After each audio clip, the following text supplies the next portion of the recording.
देखिए खबर बागपत से मिल रही है। यहाँ पर एक दिव्यांग के साथ हैवानियत हुई। पहले तो उसकी पिटाई की गई और उसके बाद उसको पिटबुल से कटवाया गया। देखिए आप रिपोर्ट। उत्तर प्रदेश के बागपत में दिल दहला देने वाला मामला सामने आया है। यह एक दिव्यांग से विवाद होने के बाद पड़ोसियों ने पहले उसे अपने घर पर बुलाया, उसके साथ मारपीट की और फिर उसके ऊपर खूंखार पिटबुल कुत्ते को छोड़ दिया। मामला मुंडाला मोहल्ले का है, जहां कई लोगों ने मिलकर गणपति का पंडाल लगाया था। रात में भजन कीर्तन कर रहे लोगों के साथ पड़ोस के रहने वाले दो युवकों का विवाद हो गया। रात में तो मामला किसी तरह शांत हो गया, लेकिन दिन में दोनों युवकों ने पंडाल में रहने वाले करतार के दिव्यांग बेटे अनिल को पहले घर बुलाया, फिर कमरे में बंद कर उसके साथ पहले मारपीट की और फिर उसे अपने पिटबुल कुत्ते से भी कटवाया। किसी तरह अनिल को आसपास के लोगों ने बचाया और अस्पताल पहुंचाया। फिलहाल पुलिस ने मामला दर्ज कर सतीश नाम के एक आरोपी को गिरफ्तार कर लिया। तो वहीं अनिल की हालत खराब है, उसे देखते हुए दिल्ली के गंगाराम अस्पताल में उसे भर्ती कराया गया है। और चलिए अब अगली खबर आपको नाइजीरिया से बताते हैं, जहां पर बाढ़ आने के बाद 30 लोगों की मौत हो जाती है और लाखों लोग बुरी तरह से प्रभावित बताए जा रहे हैं। पूरी खबर इस रिपोर्ट में देखिए। उत्तर पूर्व नाइजीरिया में भीषण बाढ़ की वजह से 30 लोगों की मौत हो गई और लाखों लोग प्रभावित हो गए हैं। नाइजीरिया के बोर्नो राज्य में एक प्रमुख बांध के टूटने से भीषण बाढ़ के हालात बन गए, जिसकी वजह से निवासियों को अपने घरों को छोड़कर सुरक्षित स्थान पर शरण लेनी पड़ी है। यही बांध 30 साल पहले भी टूटा था। दरअसल मूसलाधार बारिश के बाद बांध में क्षमता से ज्यादा पानी भर गया। नाइजीरिया में 2 साल पहले भी भीषण बाढ़ आई थी, जिसमें 600 से अधिक लोगों की मौत हो गई थी। बोर्नो राज्य की राजधानी मैदुगुरी का करीब 15% हिस्सा जलमग्न है।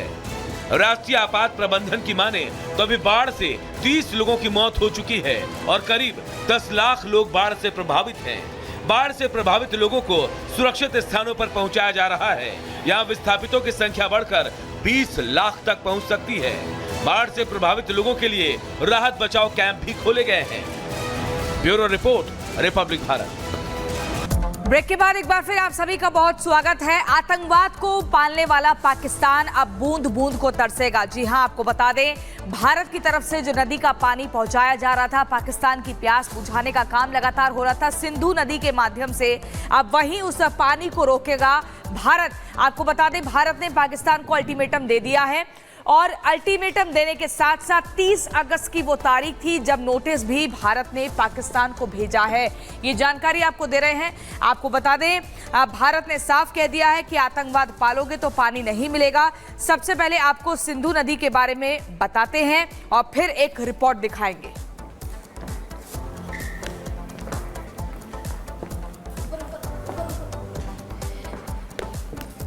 तो ये जानकारी आपको दे दें, 30 अगस्त की वो तारीख है जब भारत ने नोटिस भेजा है। इस अल्टीमेटम में सीधे तौर पर यह है कि सिंधु नदी यानी कि इंडस वाटर ट्रीटी पर अब भारत जो है विचार करेगा।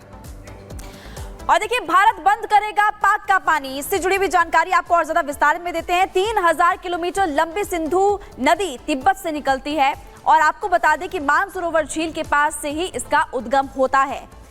नदी का 80% पानी पाक को मिलता है, पाक इस्तेमाल करता है और 20% ही भारत के पास होता है। भारत केवल 20% पानी ही उपयोग करता है।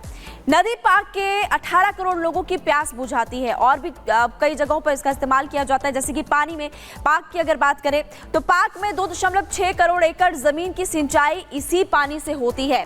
नदी में बांधों से पाक को बिजली मिलती है और आपको बता दें कि सिंधु नदी को पाकिस्तान में राष्ट्रीय नदी का दर्जा भी दिया गया है। इसलिए हम कह रहे हैं कि भारत पाक का पानी बंद करेगा। पीओके से लेकर के इस्लामाबाद तक इसका इस्तेमाल किया जाता है और आपको बता दें कि कई गांवों में बिजली भी इसी की वजह से पहुंचती है। भारत ने सिंधु नदी समझौते को लेकर के अब एक नोटिस दिया है। अगस्त में नोटिस दिया गया था भारत की तरफ से। आपको बता दें कि 30 अगस्त को भारत ने पाक को नोटिस भेजा था और सूत्रों के हवाले से बड़ी खबर हम आपको बता रहे हैं। भारत ने कहा था कि आज के हालात को देखते हुए संधि बनाए रखना इम्पॉसिबल है, ये पॉसिबल है ही नहीं। और सिंधु जल समझौते में बदलाव की जरूरत है, ये भी इसमें भारत की तरफ से कहा गया। और समझौते के पास से आपको बता दें कि एक तरफ संधि चली आ रही है, लेकिन अब भारत की तरफ से साफ कहा गया है कि जो आज के हालात हैं जो पैदा हुए हैं और जिस तरह से पाकिस्तान हरकत करता है उसके बाद से इसको दोबारा से बनाए रखना अभी फिलहाल इम्पॉसिबल है। और आपको बता दें कि जनसंख्या लगातार बढ़ती जा रही है और इसी को लेकर के अब इसको बदलने की जरूरत भी है। हमें पानी का इस्तेमाल ऊर्जा बनाने के लिए करना है, ये समझौते में कहा गया है। और आपको बता दें नोटिस में कहा गया, जो नोटिस 30 अगस्त को भारत की तरफ से पाकिस्तान को भेजा गया। और आपको बता दें कि सीमा पार से लगातार जो आतंकवादी गतिविधियां की जा रही है इसका जिक्र भी इस नोटिस में किया गया। आतंकवाद और पानी साथ साथ नहीं चल सकता, ये भारत ने साफ कर दिया है कि पानी और आतंकवाद साथ साथ नहीं चल सकता। भारत के नोटिस पर पाक ने अभी तक फिलहाल कोई जवाब नहीं दिया गया, लेकिन अब देखना होगा कि पाकिस्तान की तरफ से क्या टिप्पणी की जाती है। आपको पूरा मामला हमने बताया, इस पर आप इस रिपोर्ट को देखिए।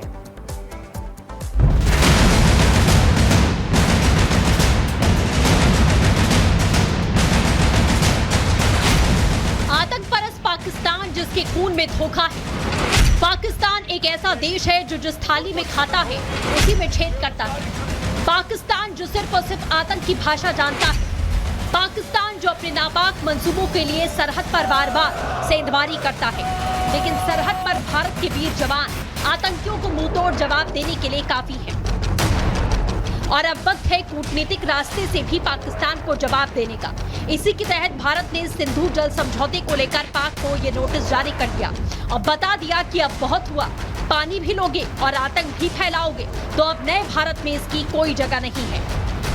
इंडस वाटर ट्रीटी थी, उसके तहत अभी तक कभी लड़ाई के दौरान भी पानी को बंद नहीं किया। As per the provision of Indus water treaty हम इसका रिव्यू ले सकते हैं। अगर पाकिस्तान इसी तरीके से आतंकवाद का सहारा लेता रहा तो पाकिस्तान आतंकवाद के साथ खुद डूब जाएगा। मतलब साफ है, अब बूंद बूंद को तरसेगा पाकिस्तान। भारत ने पाकिस्तान के साथ हुए 64 साल पुराने सिंधु जल समझौते में बदलाव की मांग कर दी है। भारत की तरफ से 30 अगस्त को पड़ोसी मुल्क को एक नोटिस दे दिया गया। भारत ने पाकिस्तान को यह नोटिस जारी किया। सिंधु जल संधि की समीक्षा को लेकर यह नोटिस दिया गया। 30 अगस्त 2024 को भेजा गया है यह औपचारिक नोटिस। संधि का मूल्यांकन किए जाने की जरूरत है, नोटिस में कहा गया कि 1960 से अब तक की परिस्थितियां काफी बदल चुकी हैं। हमें संधि में बदलाव पर विचार करना चाहिए। आतंक और पानी एक साथ नहीं बह सकते हैं और भारत ने सीमा पार आतंकवाद को इसका बड़ा कारण बताया। पाकिस्तान भारत की उदारता का लाभ लगातार उठाता रहा है। भारत के पानी का पाकिस्तान बरसों से फायदा उठा रहा है, लेकिन एक हाथ आतंक एक हाथ पानी नहीं चलेगा। भारत ने समीक्षा के पीछे सीमा पार से जारी आतंकी गतिविधियों को बड़ा कारण बताया। भारत की उदारता का पाकिस्तान ने सिर्फ और सिर्फ गलत फायदा उठाया, लेकिन अब वक्त आ चुका है आतंक परस्त पाकिस्तान को आईना दिखाने का। वो दिन दूर नहीं जब आटे दाल के लिए जूझता पाकिस्तान बूंद बूंद पानी के लिए भी तरसेगा। Bureau report, Republic Bharat. और चलिए अब आपको समझाते हैं कि आखिर सिंधु जल समझौता है क्या। 1960 में भारत और पाकिस्तान के बीच ये संधि हुई थी। आपको बता दें संधि को लेकर विश्व बैंक ने पूरा मीडिएटर का रोल अदा किया था। इस संधि के दौरान कराची में 19 सितंबर 1960 को हस्ताक्षर किए गए थे और वहीं संधि के तहत रावी, सतलुज, ब्यास के पानी पर भारत का अधिकार है, इस तरह का वहां पर जिक्र भी हुआ था। सिंधु, झेलम और चिनाब पर पाकिस्तान का नियंत्रण बना रहेगा, ये भी संधि में मेंशन किया गया है। अब भारत सरकार ने समझौते में संशोधन की मांग की है। संधि के नियमों के अनुसार समय समय पर बदलाव किया जा सकता है। इसी के तहत भारत ने 30 अगस्त की तारीख पर सूत्रों के हवाले से पाकिस्तान को नोटिस भेजा है।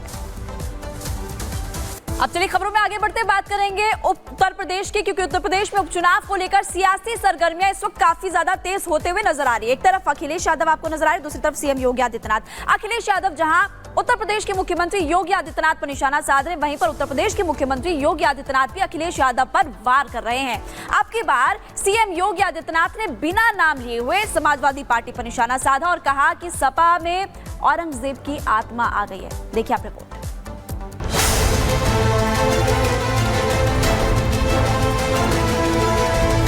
नजर नहीं है, लेकिन नजारों की बात करते हैं।